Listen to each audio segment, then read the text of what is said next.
Assalamualaikum warahmatullahi wabarakatuh. Halo semua, saya Aulia Ramadanti, NIM A1C3 18018, mahasiswa Pendidikan Fisika Reguler A angkatan 2018, Universitas Jambi. Hari ini saya akan memberi suatu pengajaran tentang gerak parabola. Tonton ya videonya, semoga bermanfaat. Halo semuanya, kembali lagi bersama saya Aulia Ramadanti, mahasiswa Pendidikan Fisika. Nah, hari ini saya akan mengajak teman-teman untuk mempelajari gerak parabola. Nah, tujuan pembelajaran kita hari ini yaitu siswa dapat memahami, mengidentifikasi peristiwa gerak parabola dalam kehidupan sehari-hari, menganalisis berbagai persamaan yang ada dalam gerak parabola, serta dapat menyajikan dan mempresentasikan hasil kegiatan diskusi mengenai percobaan gerak parabola beserta komponennya. Nah, adapun rumusan indikator pencapaian kompetensi dasar, yaitu 3.5 menganalisis gerak parabola dengan menggunakan vektor, berikut makna fisisnya dan penerapannya dalam kehidupan sehari-hari. Indikator pencapaiannya yaitu mengidentifikasi peristiwa gerak parabola yang dijumpai di kehidupan sehari-hari, menganalisis vektor posisi dan kecepatan pada gerak dua dimensi, khususnya gerak parabola, lalu menganalisis posisi dan kecepatan pada titik tertentu pada gerak parabola, menganalisis titik tertinggi atau maksimum dan jarak terjauh pada gerak parabola.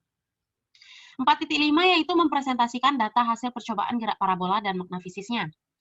Indikatornya yaitu menyajikan hasil analisis data percobaan tentang posisi dan kecepatan pada titik tertentu, titik tertinggi, serta jarak terjauh pada gerak parabola. Lalu mempresentasikan hasil kegiatan diskusi kelompok tentang penyelesaian masalah gerak parabola.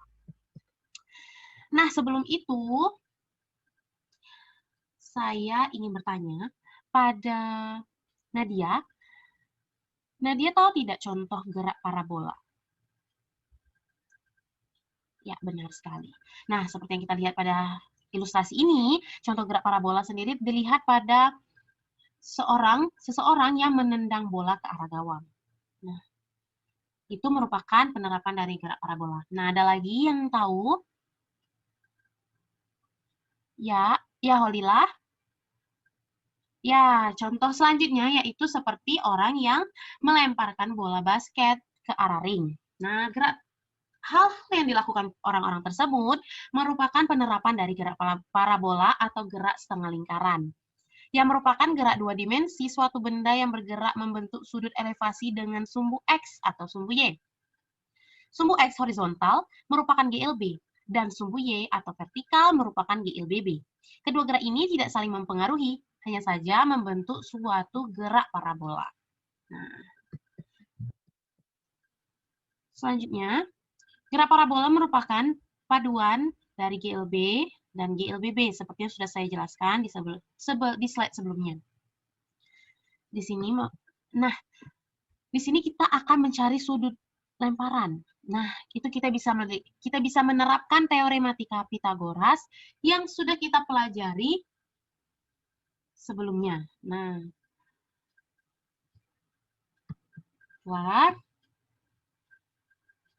untuk mencari kecepatan pada sumbu X dan Y, kita bisa menggunakan Fenol X, misalkan ini, sumbu X yang ada X-nya. Nah, ada X dan R, yaitu cos. Maka, untuk mencari Fenol X, dapat kita gunakan rumus Fenol cos alpha. Nah, untuk Fenolnya sendiri, yang ada Y dan R. Nih, maka kita gunakan sin. Sehingga dapatkan Fenol sin alpha. Nah, sampai sini sudah paham semuanya? Ya, bagus. Selanjutnya untuk posisi dan kecepatan di sembarang titik. Nah, jadi posisi dan kecepatan di sembarang titik adalah bermakna jika kita menggunakan sudut yang berbeda-beda, maka kita akan mendapatkan posisi dan kecepatan yang berbeda pula. Di sini untuk Fenol sendiri, ini ya Fenol. Fenol itu merupakan gabungan dari Fenol XI, vektor ya, itu, ditambah Fenol YJ, berarti ini dan ini. Lalu Fenol X sendiri yang seperti di slide sebelumnya itu Fenol cos theta atau alpha, Dan untuk fenol Y yaitu fenol sin theta atau alfa. Ini ya. Nah, selanjutnya kita akan cari kecepatan. Kecepatan di sini yaitu V sama dengan fenol dikurang GT.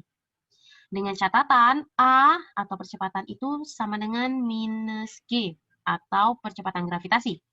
Fenol sendiri kita substitusi dari persamaan fenol di sini ke dalam persamaan kecepatan.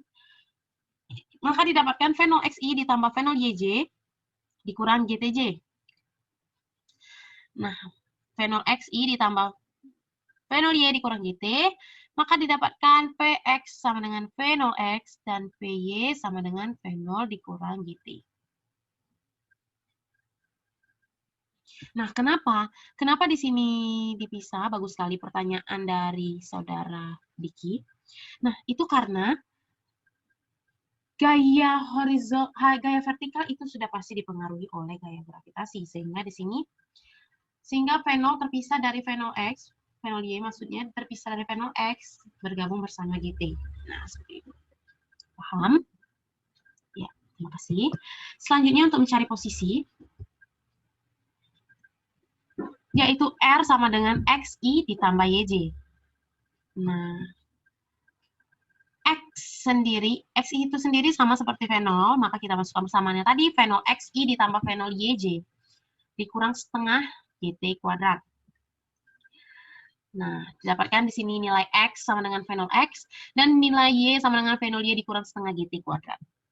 Nah, untuk mencari waktu yang diperlukan peluru untuk mencapai titik tertinggi, di mana Vy-nya sama dengan 0 karena letak titik itu berada di puncak, sehingga Y tadi bernilai 0. Atau di sana itu kecepatannya sama dengan 0. Yaitu Vy sama dengan fenol Y dikurang GT, yang ini ya, yang di slide sebelumnya. Vy-nya sama dengan 0, maka fenol Y dikurang GT. Nah, kita pindah ruas. T sama dengan fenol Y dikurang GT atau fenol sin theta dikurang GT. Seperti pada slide sebelumnya tadi, fenol Y itu juga bisa menjadi fenol sin theta. Untuk mencari tinggi maksimum, ini merupakan hal yang paling sering muncul dalam pertanyaan atau dalam soal-soal untuk gerak parabola. Itu kita menggunakan H sama dengan fenol YT dikurang setengah GT. H ini bisa juga biasanya diganti dengan Y, yaitu sama dengan fenol sin theta per G dikurang setengah G, fenol sin theta per G. Dari mana fenol sin theta per G ini? Ya, pertanyaan yang bagus dari Hikmah. Itu berasal dari sini. Nah, tadi kan sudah kita temukan nih nilainya, yaitu fenol sin theta per G. Maka kita substitusikan pada persamaan tinggi maksimum. Nah, maka didapatkanlah untuk mencari tinggi maksimum, yaitu H sama dengan fenol kuadrat sin kuadrat theta per 2G. Selanjutnya yaitu untuk mencari waktu untuk mencapai titik terjauh, di mana Y sama dengan 0. Maka T sama dengan 2 fenol sin theta per G. Untuk mencari jarak terjauh, itu R sama dengan fenol X T. Fenol X, T-nya kita masukkan yang untuk mencari titik terjauh. Di sini, substitusi, maka didapatkanlah hasilnya fenol kuadrat sin 2 theta per G. Nah, dengan adanya catatan, yaitu jarak terjauh maksimum jika theta sama dengan 45. Nah, apakah di kelas ini ada yang pernah mendengar hal tersebut? Nah, apakah ada yang tahu alasannya? Ya, coba saya tanya pada Asti, apakah Asti tahu? Nah, oh ya. Jadi, teman-temanku, kenapa itu sudut untuk mendapatkan titik terjauh, sudut yang harus digunakan harus 45? Itu karena jika kita pakai sudut 45, maka sin 2 tetanya akan menjadi sin 90. Nah, yang dimana sin 90 tadi itu bernilai 1, yang merupakan nilai tertinggi dari sinus. Maka jaraknya akan ditemukan, yaitu jarak terjauh. Nah, seperti itu penjelasannya ya. Oke, selanjutnya saya membuat rangkuman di sini, yaitu untuk mencari posisi, kecepatan, dan percepatan. Nah, sebelum itu, saya akan menunjukkan simulasi menggunakan PET. agar teman-teman semakin yakin kalau sudut 45 merupakan sudut terjauh untuk mendapatkan titik terjauh. Baiklah, kita sudah melihat ini ada PET. PET untuk simulasi gerak parabola. Di sini saya akan meminta bantuan dari 3 teman-teman untuk membantu saya. Kita akan membuktikannya dengan mencoba 3 sudut. Nah, di sini saya akan minta tolong Saudara Ari untuk mencoba sudut 30. Ya, kita coba sudut 30.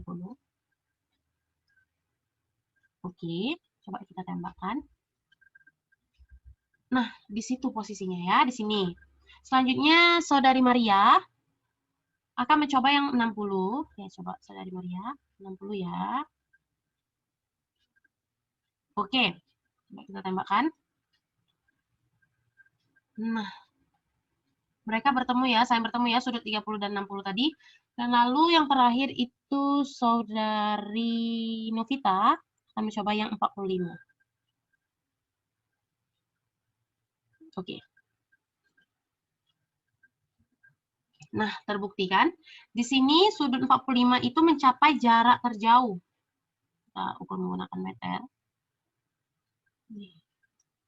Di sini ya. Sini.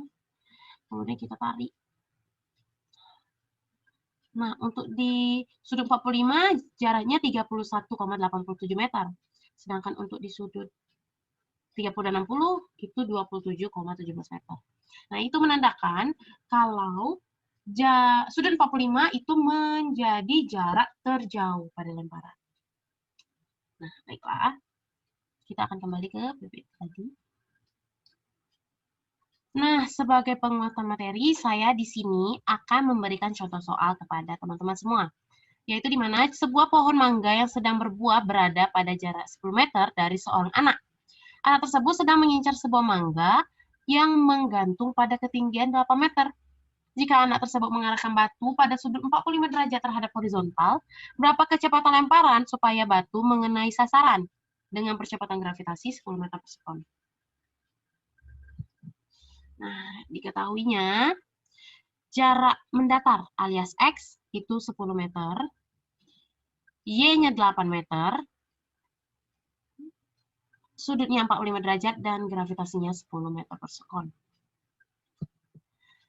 Nah, di sini kita akan mencari V0 X dan V0 Y. Nah, untuk X itu tadi V0 dikali T. Nah, kita masukkan X tadi itu 10, V0-nya yaitu setengah dikali akar 2 V0 kali T. Kan setengah akar 2 ya, cos 45. Jadi V0 setengah akar 2. Nah, T-nya, kita pindah luas, T berarti 20 dibagi V0 akar 2. Di mana Y sama dengan V0, Y dikali T dikurang setengah GT kuadrat.